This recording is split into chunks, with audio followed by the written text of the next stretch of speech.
ये नहीं पढ़ा ना तो नीट में पक्का फेल हो जाओगे। हाँ जी, अगर ये नहीं पढ़ा तो नीट में पक्का फेल होने वाले हो। तो अगर आपको फेल होने से बचना है तो आ जाओ फटाफट से, मैं आपको पूरा का पूरा टॉपिक क्यों समझा देती हूँ। Guys, this is your regulation of breathing. Regulation of breathing. अब आप बोलोगी कि ब्रीदिंग पढ़ा था, रेस्पिरेशन पढ़ा था, अब ये रेगुलेशन कहाँ से आ गया?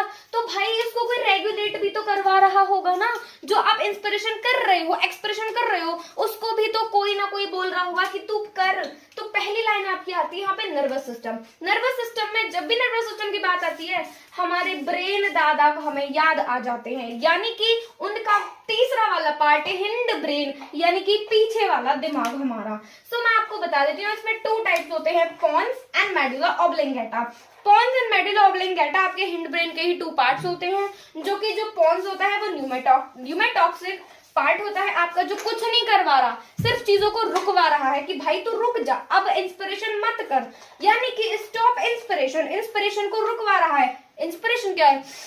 This is your inspiration. फिर मैं आपको बताती हूँ मसल्स रिलैक्स, यानी कि भाई मसल्स को भी रिलैक्स करवा रहा है। मेरी सुंदर सुंदर प्यारी प्यारी मसल्स को भी रिलैक्स करवा दिया इसने। तो अब बताती हूँ एक्सपिरेशन, यानी कि 3 चीजें करवाएंगे महाशय। इंस्पिरेशन रुकवा देंगे, मसल्स को रिलैक्स करवा देंगे, एक्सपायरेशन को बंद करवा देंगे। दूसरा आपका आता है मेडुला ऑब्लिंगेटा, एक ऐसा पार्ट जो इतना अच्छा है ना कि इसके पास में आपके खाने के, पीने के, सोने के सारे अलग से सेंटर इनके भाई साहब के पास में रहते हैं, यानी कि ब्रेन के अंदर रहते हैं।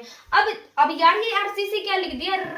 ये है रेस्पिरेटरी रिदम सेंटर, ठीक है, रेस्पिरेटरी रिदम सेंटर। इसमें भी 2 चीजें पढ़ लो, एक्सटर्नल इंटरकॉस्टल मसल्स। अब आप पूछोगे कि आईसीएम क्या है? कुछ नहीं, इंटरकॉस्टल मसल्स जो कि आपके एब्डोमेन में, यानी कि आपके स्टमक में सिचुएटेड है। हाँ जी, अब ना आरसीसी इनको क्या करेगा? इंड्यूस करेगा कि धक करेगा, भाई तू कर, फटाफट से लिफ्ट अप करवा। अब हमारे आते हैं डायफ्राम जी।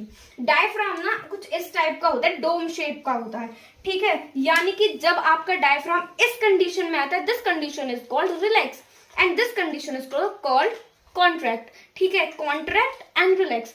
जब आपके लाइक ये ना आपके वो है लंग्स, ठीक है, दिस इज योर लंग्स, इनके नीचे दिस इज योर डायफ्राम।